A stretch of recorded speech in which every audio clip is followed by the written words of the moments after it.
Hello, everybody. Good afternoon, good morning, depending on where you are. Thanks for coming back. Thanks for joining us. Welcome to another EUROCONTROL Hardtalk live, where we are trying to work out how we build back better in the world of aviation. Today we have the CEO of the world's oldest airline, KLM, Mr. Pieter Elbers, and he will be talking to us about how he sees the world and how he thinks that we might perhaps build back better.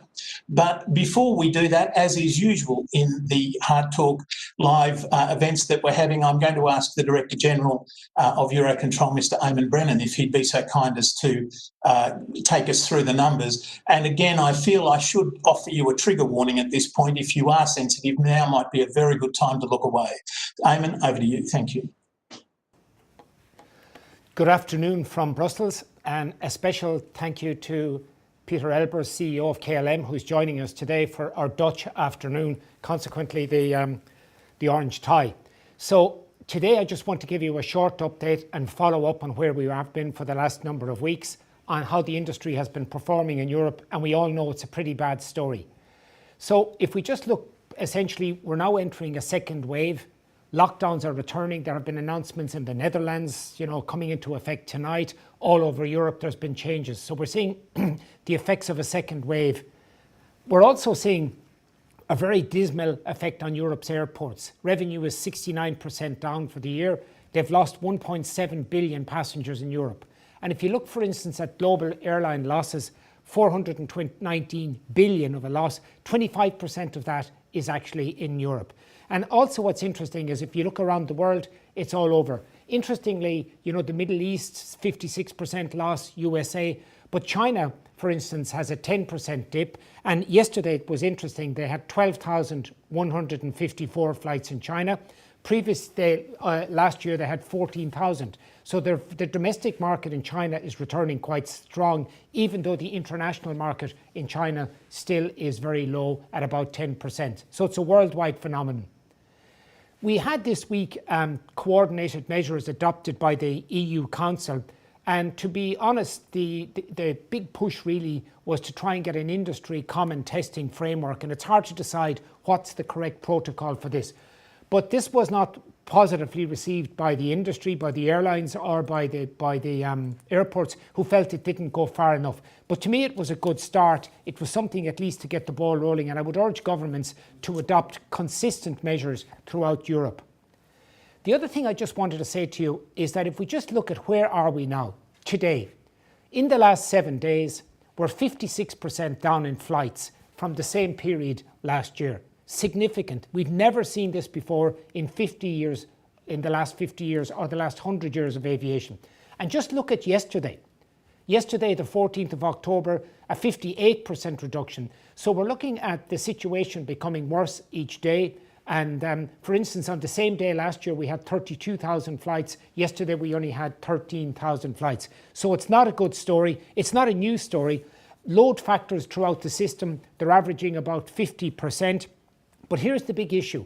The big issue is that forward bookings, and we've spoken to a number of airline CEOs, particularly for the latter half of November and December. One CEO told me that he's at 10% where he was with forward bookings on the same day last year.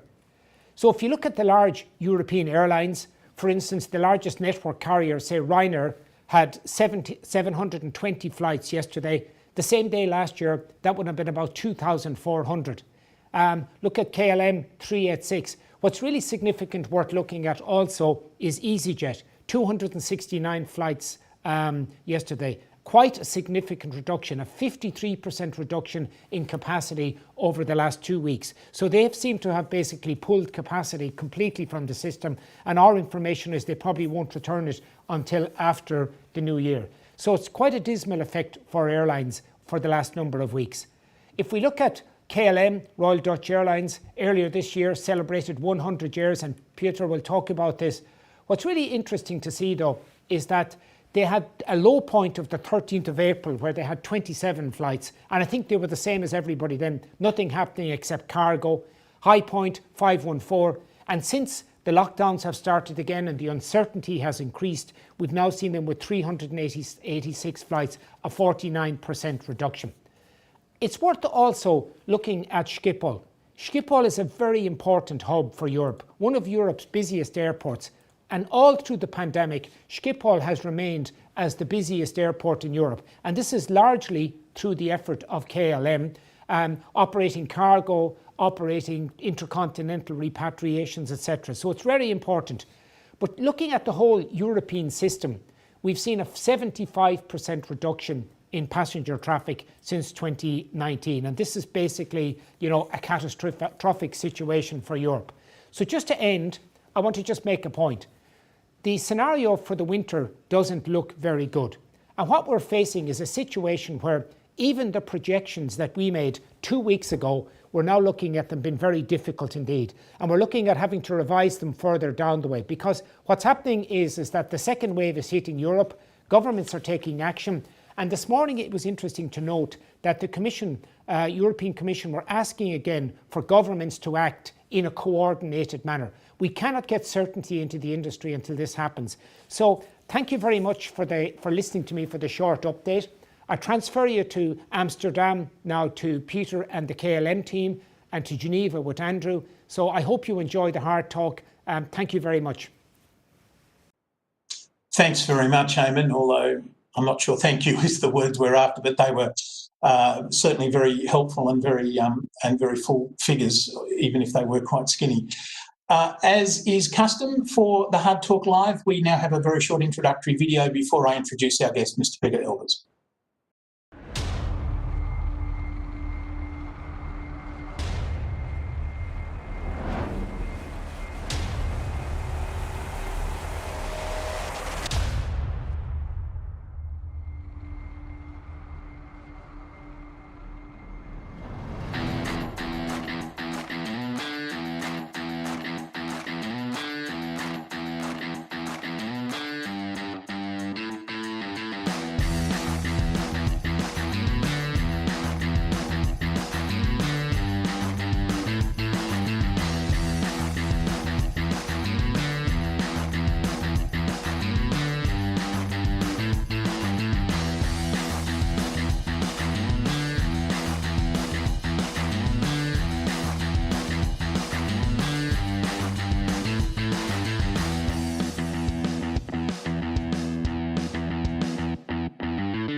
Achieved a 17% of reductions of CO2 emissions per passenger over the last couple of years. So by changing the sort of old generation for the new generation aircraft, we can already do a lot, but we should do more. And if you look to air traffic management, if we look to biofuels,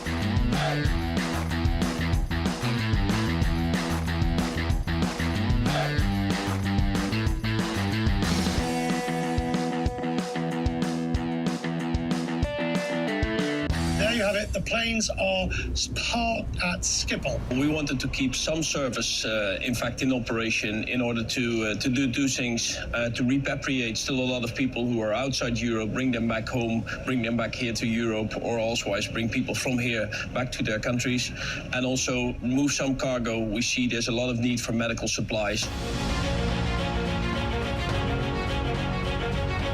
We're running out of adjectives to describe the situation. This is the worst crisis in our history in terms of impact, and we have never seen something on such a global scale with so much uncertainty.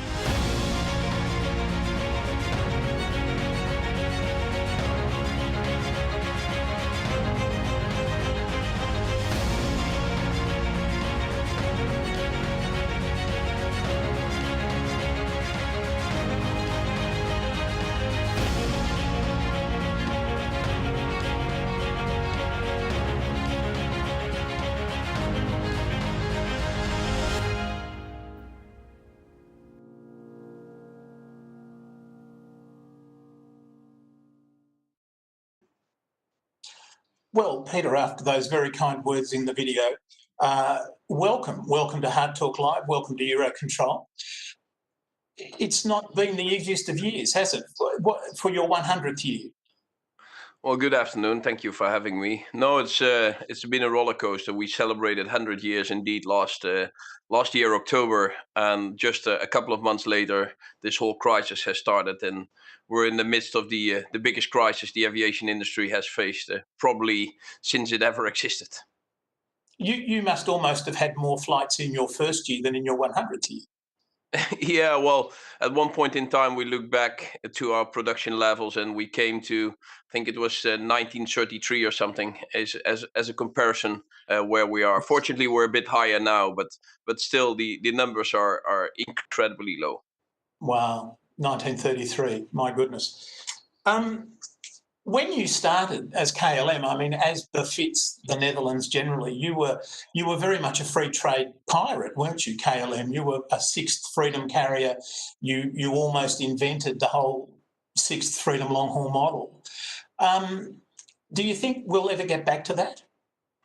Well, yeah, we have a long history as a sixth freedom carrier. The way how we connect the world to the Netherlands and the Netherlands to the world. We have all our customers transferring here in Amsterdam, and with that we have developed it into a very valid and solid business model, which is also contributing a lot to the country. My personal view is, if we look at the industry today and look where the challenge is going forward, there's going to be even more sort of emphasis on this model, which is the ultimate proof of efficiency. And if you have all these smaller places in Europe and all these smaller places in the US, for example, the need to travel between these places will continue to be there. And with that, I think the good and efficient hubs, and we're proud to have one of them here in Amsterdam, Schiphol Airport, will be the winners of tomorrow. Well, indeed, and Eamonn said in his presentation that Schiphol remains the busiest airport in Europe. And your background, of course, in the airline, your very long and very distinguished career in the airline involved cargo for some time, didn't it? And I think cargo must have been an important part of what you were doing for a while there. Well, our philosophy throughout this crisis, I mean, initially we were sort of scaling down, and we saw it in Eamonn's presentation. At one point in time, we were operating 24 flights on a single day, which basically were just repatriation flights. That was back in April. But after that, we started to rebuild the network, not the capacity, but rebuild the network. And actually, pretty quick, we have restarted all our European destinations. Wherever we could fly, we were flying, in an ultimate attempt to keep the system running again. So with that, we do have our long haul network in place where we're allowed to fly, where we can fly, and we have our European feed in place. Having said that, a lot of destinations where we used to fly 6 times a day or 7 times a day are now just back to only 1 or 2. But it's important to recover the network and sort of offer the maximum opportunity for our customers to connect over Schiphol. So you see the future still for airlines in a network model, not in a point-to-point model, Well, or absolutely, yeah. I mean, I think even stronger, a lot of these sort of smaller point-to-point or smaller airports connecting to some of the larger points, and that these are the sort of last ones to recover. I think the recovery will be led by a lot of small flows, which will be flown throughout the hubs. And again, I believe that we, with our network in Amsterdam, KLM and the Air France KLM group, is in a great position to benefit from that and to take advantage of that. The people traveling from Billund in Denmark to Little Rock in Arkansas, they need to have an opportunity to travel. There's not going to be a direct flight, not tomorrow, not the day after tomorrow, not in the next 10 years. So we do have, together with our partners, I think the good foundation to continue to serve that market. I'm really interested that you say that you think the future, if you like, certainly for a long time, is going to be thin routes or small town, lots and lots of smaller sectors, smaller loads, smaller groupings. So it's going to reward. Well, if I'd thought about it, I think I might have said that rewarded a regional carrier, but you're saying no. In fact, it's going to reward a long network carrier like yourself. Well, the regional network is part of our system. So we're the largest operator of Embraer aircraft on the European continent. And why do we do that? Because we connect all these small and mid-sized European cities, channel that through Amsterdam, and connect it to places in the US. And again, if we have the big pipeline, so to speak, between Amsterdam and Atlanta and Paris and Atlanta, and they combine it with the strength of our US partner, Delta in this case, it was very much the foundation of our model in the last 2 decades. With the economic boom in the last few years, we saw a lot of new routes coming up. But clearly, with the demand dropping, and probably especially on the business segment being away for a longer time, the hub system and our regional network feeding that system will gain in strength again. Right. So looking forward, you think that the airline of the future is going to have a large fleet of small aeroplanes and a moderate fleet of large aeroplanes. Is that right? I believe the separation between the sort of European low-cost carriers on the one hand side, which are there and which are thriving, looking also at the numbers here, will be there. But next to that, there's going to be a need for long-haul travel. And the only way to keep up a long-haul network and to have the sort of overall network system running is to have an extensive feeder network to that. And again, I think also a lot of European economies and cities and communities will have to recover economically after this crisis. I mean, the crisis is devastating for a lot of local communities. The way to recover has, after past crises, been aviation and international trade. So I believe that aviation can and will, and we're committed to do so, play a very important role in that economic recovery as well. So how do you see the aviation industry 3 years from now, maybe 5 years from now?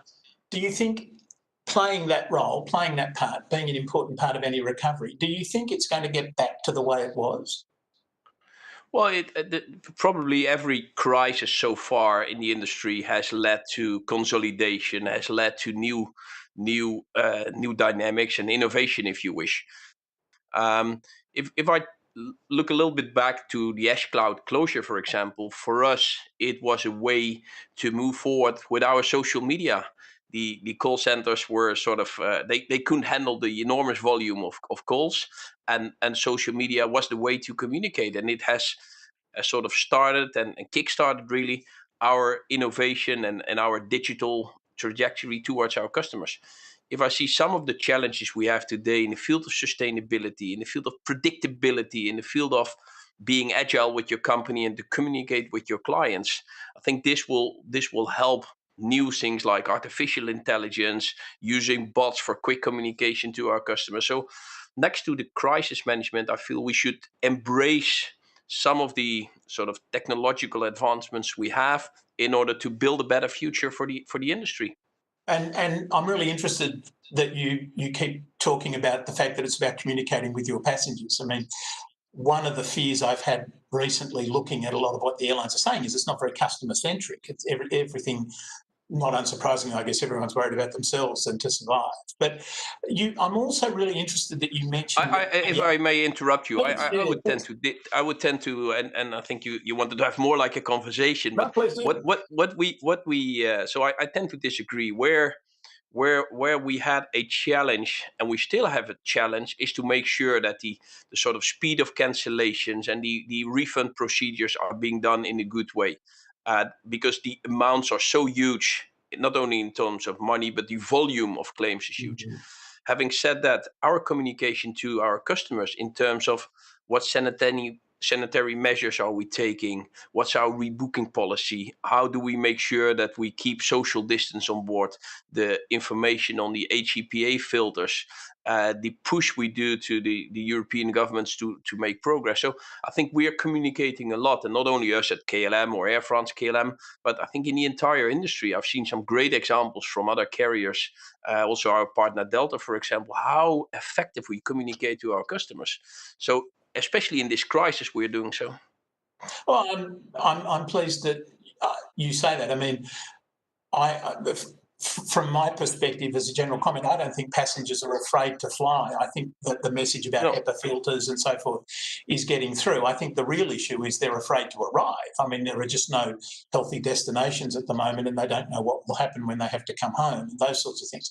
But And I'm happy to have that conversation, but perhaps if I could move on, the other C word that you used, apart from customers, there was consolidation. Now, KLM, of course, KLM Air France is one of the world's great examples of a successful airline consolidation. I'm going to ask you about that in a minute, but before we get to that, do you think that we'll see more consolidation as a result of the crisis? Well, every crisis has led eventually to more consolidation. I think all the airlines today are on a sort of short-term survival modus, with different ways, with either government support or bridging loans or equity or all kind of sort of survival modus issues. We know that the phase two recovery, it will take a long time, a couple of years, and it's not going to be a straight line. It's going to be ups and downs all the time. I would assume that, like we have seen after either 9/11 or after some of the previous crises we had, a industry consolidation will take place. And indeed, Air France KLM back in 2004 was, at least in Europe, on the front, was one of the first, if not the first, in terms of consolidation. It has really helped us to build two very strong hubs and a strong foundation for that group. Going forward, we are committed, and I think the strong states as shareholders are committed to make sure that we keep a place and a space in that European aviation. Do you see opportunities for Air France KLM in that inevitable consolidation? Well, there's going to be, but probably again, first we need to get some solid, some ground underneath our feet. I think today the situation is still so unpredictable, and we saw, I guess, the situation at the end of August or the middle of August, which was positive, was going in the right way, and clearly today in the middle of October we're in a very different state. So we need probably to have a little bit more stability and either a vaccine or a speed testing before flying, or we need to have some sort of solution on stability of travel. And after that, I'm sure more discussions will come up. But stability first would be the priority for every airline, including us. Well, indeed. But let's assume a vaccine within 12 months. Is that pessimistic? Within 6 months, perhaps? And so then at the moment, EUROCONTROL's market predictions are returning by 2024, I think, the start of 2024, Yeah. which is all still 4 years away, 3 or 4 years away. So I guess it's silly to ask what you think airlines will look like 3 years from now. But pitching forward to 10 years forward, do you think we'll have as many airlines? Do you think we'll have the same sort of distinction between the low-cost carriers and the legacy carriers, the long-haul network carriers? Do you think that's going to carry on? Well, the prediction for EUROCONTROL, which is pretty similar to that prediction of IATA, and I guess we use the same prediction. Doesn't make any sense to change these predictions all the time. I mean, it's difficult to say how December would look like, leave alone how 2023 would look like. So we just follow that very same line and very same prediction in terms of trajectory to recovery.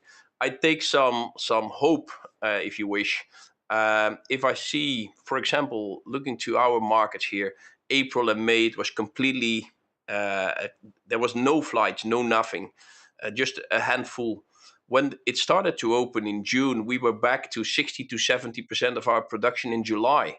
So especially the leisure traffic and some of the short-haul traffic is coming back, and we saw it. And now, of course, with the second lockdown, it's dropping again. But again, looking at the numbers of Eamonn for China, 90% is back on the domestic travel. So I would tend to be a bit more optimistic on the sort of medium-haul traffic and the speed to recovery. What will take a bit longer is some of the sort of new international markets, and we build up as a group, Air France KLM, a good position in India, a good position in Brazil. That will probably take a bit longer and will be more to the 23, 24 timeframe. Yeah. To the business models, I think that was your other point there. It was. I do believe that you will indeed see probably Europe is lagging behind somewhat 10 years compared to the US in terms of industry consolidation. Well, look at how the US looks today. You'll probably know how Europe will look in 10 years from now. So there's going to be a few large low-cost carriers. Then there's going to be a few big systems, like we see actually today already emerging with the Air France KLM group, the Lufthansa group, the IAG group. and there's going to be some new contenders or regional contenders in that system. And the European consolidation by nature, because Europe is different with all the countries and all the national rules and regulations, is different than the US. And therefore some of the brands are existing. And sometimes we say that the brands are a blockage to further consolidation. We could also see it as a strength. I mean, for us, Air France, KLM, we have two fantastic but very distinct brands. And I consider it an asset to have such two strong brands rather than as a weakness. Understandably, I can see that. The US situation is the top 6 carriers are 95% of the market, whereas in Europe, the top 6 carriers are something like 52% of the market, or were before the catastrophe, of course. Turning perhaps slightly more to what you're expecting from governments at this point. Eamonn mentioned his thought that the decision of the council this week was a good start, but nothing more than that. The industry has come out fairly strongly against the level of coordination. What is it that you're looking for from the governments, who are, like the rest of us, facing a completely unknown, unpredictable thing at the moment? What sort of predictability do you think is good? Yeah, well, Eamonn was more mild than he usually is in his comments, and I think I would applaud. I would applaud Eurocontrol for the work they're doing and the push they're giving, because you were saying earlier, for the consumers are not afraid to fly. This is exactly what we get back. People are not afraid to board an aircraft. They're not afraid to fly. What they're afraid of is suddenly countries are changing their status, and that when they come back, they have to go in quarantine, or when they are there, suddenly the rules are changing, or when they fly to a certain country, if they leave from Amsterdam, it's okay. If they leave from Brussels, it's not okay, or the other way around. And I think precisely that we need to clarify ASAP, and the steps taking for that. And I'm glad with that step. But by the way, after 8 months of Corona crisis, it's about time that we get a coordinated approach, and that we get a sort of unified dashboard, if you wish, on how do we regard the countries in Europe when it comes to traveling there, yes or no. And it's an important step. It's overdue, but it's an important step. I'm glad it's there. We should sort of speed it up. And the next step really is speed up the sort of rules and regulations when it comes to testing. And speedy testing before flying, or before flying a certain distance. I think we should probably spend a bit less time on discussing what the exact rules should be, as long as we make some speed. And I mean, the second wave is just underpinning the need for the industry to have that set of rules. Because we were on the way to recovery, we're all being put back now. Right. Changing subjects a little bit, we've already talked a bit about Schiphol, but we saw airlines privatise, 25 years ago now, KLM obviously one of them, and now we've started to see airports starting to privatise. What's your idea of the right model for airports? Well, in general, privatization is not a target in itself, right? It's a means to an end. And privatization of the airlines in itself in the past has led to more competition, with more competition to better service, better prices, more choice for customers. That was the whole philosophy against privatization, initially in the US and thereafter in Europe. And I think that as a principle still stands. Today's reality for airlines, of course, is very different, but over time we'll go back, I would assume, to that privatization. For airports, I would say it's a little bit different, and for ANSPs even more different, because that's sort of infrastructure. And whereas a customer in Amsterdam could choose probably 200 airlines to fly with in sort of pre-COVID situation, so there's 200 airlines, and even on I think a route like Amsterdam-Barcelona, you have 7 or 8 airlines to choose from.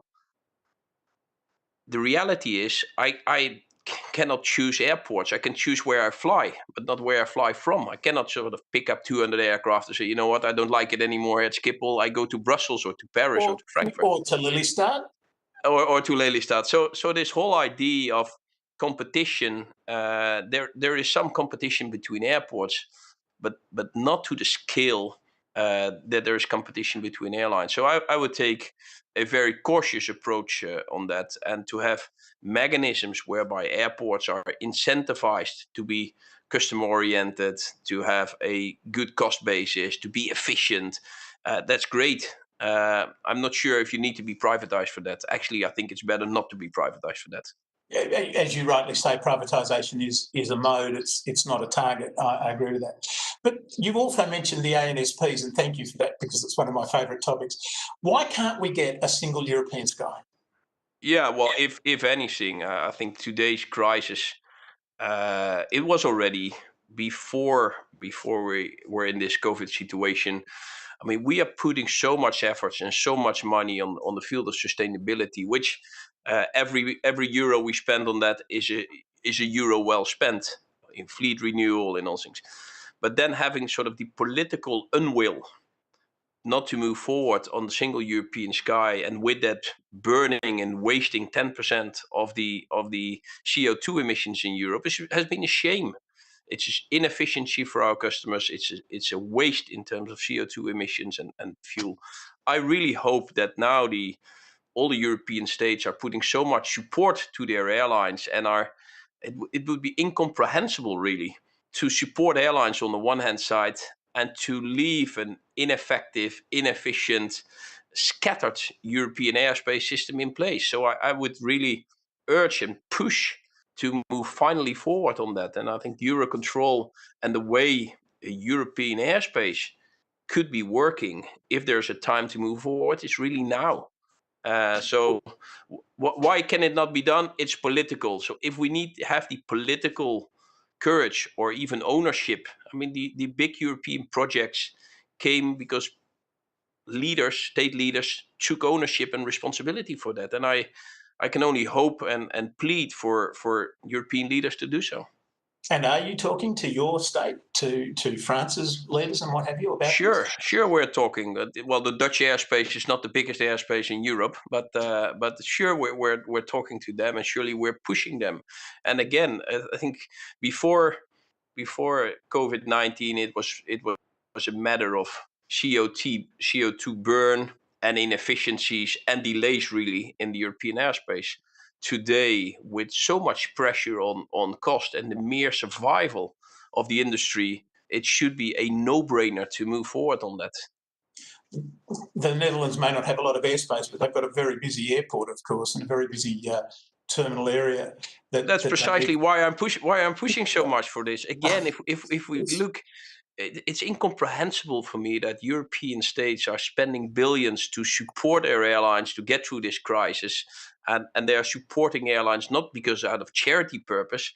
They're supporting airlines because they're so incredibly important for their economies. If I see what we do in cargo, how we bring in millions and millions of masks and medical equipment just to make sure that we are dealing for the medical side with this COVID crisis, the repatriation flights, so all the efforts, airlines, and we are doing that here in the Netherlands, and I'm sure the same is happening in the other countries, then it should be a no-brainer to move forward on this one. You've raised two really interesting issues there. I mean, one of course is there any way we could, for example, consolidate air navigation service providers? As you say, it's very fragmented. It would seem that there was an opportunity there. And I'd love your views on that. Before I get to that, the other thing, that the All Cargo Carriers Trade Association this week or late last week came out with a paper asking for complete deregulation, to be separated from the rest of the aviation industry's 1944 regulatory structure. Do you think that's a good idea? Would you support that? Well, I think the regulatory structure of the industry of 1944, and of course, everyone you ask, is it good to have a 1944 structure as a dominant structure in the industry, would immediately be inclined to say, no, let's get away with it, let's have a new one. Sadly, that's not true. Willie Walsh a couple of weeks ago said, we can't be bothered fixing it. No, but I'm on your side, Peter. I'm on your side. No, but for me, I would say it would be tempting to say let's get rid of it. I think the reality is that the industry itself has a lot of very specific characteristics. Also, the ownership and control rules, which have a certain a certain logic and a certain background, and with that, and I think the crucial element of having infrastructure is a differentiating factor between, let's say, the car industry or refrigerators or beer or whatever other industry you might feel about. What I wouldn't be supportive to is a sort of pick and choose, and I would say, you know what, let's exclude cargo from it, or let's do it like that. Then, I mean, tomorrow the cargo industry would be in a worse shape, and then what? We're going to include it again? So if we go for an update of some of these regulatory framework, fine. By all means, let's review what still matches and what doesn't match. But I wouldn't be supportive for a sort of pick and choose approach. And today the cargo market, because of the lack of flights on the full passenger aircraft is there, we would sort of change one part of it. Okay. Again, Well, the ownership and control structure supports to some extent with certain regions some consistency.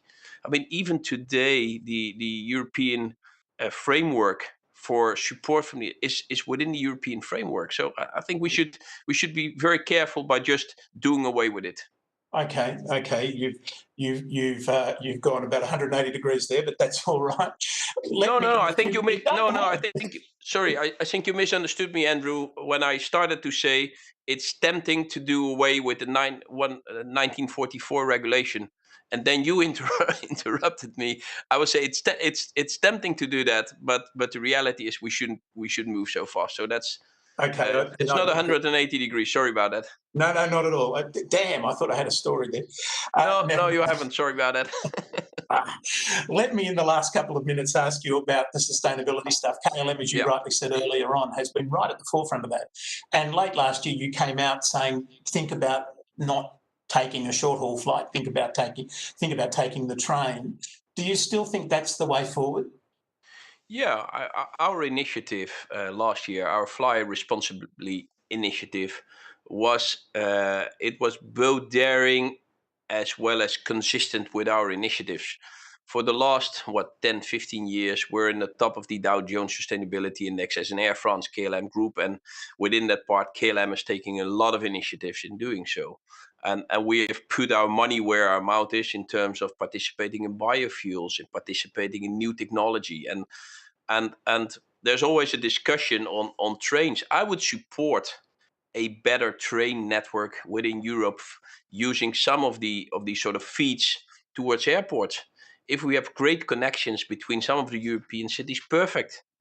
But if a train between Amsterdam and Hamburg or Amsterdam and Berlin still takes 7 hours to go by train from Amsterdam to Berlin, don't be surprised that we have 10 flights a day. So again, I think sustainability will be even more important after this crisis than it was before. So I would still support very much our initiative of last year. In fact, we're sort of pushing it forward to make the next steps there. So do you think the future is going to be in sustainable fuels, or is it going to be in the Airbus hydrogen aeroplanes? Where do you think we're going? I think there's a couple of factors. The sustainable fuels, the quantities are by far not enough to do it. So it's probably a transition to more synthetic fuels or a real differentiation there. So a combination of more different planes. I mean, we had a Flying V model building with the TU, the technical university here in Delft, and they're working together with Airbus. And I'm impressed by the progress they make in a very short time. It will take a long time before it flies, but at least it demonstrates that the industry is sort of forward looking. So on the short term, so we have a couple of horizons. On the short term, we continue to work with biofuels, and whatever we can get, we do. Whatever we can do with hydrogen, fine, we do it. Long term, we'd probably have a solution with different components in it. Right. Okay, so my traditional final question now, the one I ask as we run out of time. If you could say but one thing to Eamonn, what would you be saying to EUROCONTROL about what it can do to support aviation in Europe? Yeah, and I'm not saying that to flatter Eamonn, but I think EUROCONTROL is doing a great job there in providing a lot of factual data about the industry, pushing for a more coherent approach, and pushing for that single European skies. I think the priorities on coherent approach, single European sky, and pushing the facts forwards is really very important, because the only way to get this industry back is to have a combined and unified approach, and Eurocontrol is taking a very important role in that. Well, thank you for doing that, Eamonn. And thank you for your orange tie today. I appreciate that. Another miss. Thank you for that. And let me say, Peter, as we finish, that in fact, even in the Hard Talk series, Eurocontrol is working very hard to find a unified and simplified way to go forward. And ladies and gentlemen, it's my pleasure to advise you now, or to let you know what our next 3 sessions are going to be. On the 10th of November, we are having a session with Livia Spera, who is the head of the European Transport Federation. So that's the workers, the labour organisation. Then on the 30th of November with Mr. Just Lammers, who is the CEO of both Munich Airport, but also importantly the chairman of ACI, the Airports Trade Association. So there you've got both the labour and the airports as well as the airlines. And then to wrap it up for this year, although I'm very pleased to say that we will also have more sessions next year. To wrap it up for this year, we will have on the 7th of December, Mr. Michael O'Leary from Ryanair. I'm worried about that. I don't know that he'll have very much to say. He doesn't normally have an opinion on almost anything, but maybe near to Christmas we can get him to come out of his shell a little bit. We'll see what we can do. In the meantime, Pieter, thank you so much for your time. I thought it was a really fascinating conversation, and I'm grateful for your time. Ladies and gentlemen, I hope you learnt as much as I did. I thought it was really great, and I look forward to seeing you next time on the 10th of November. And I wish you a very good afternoon.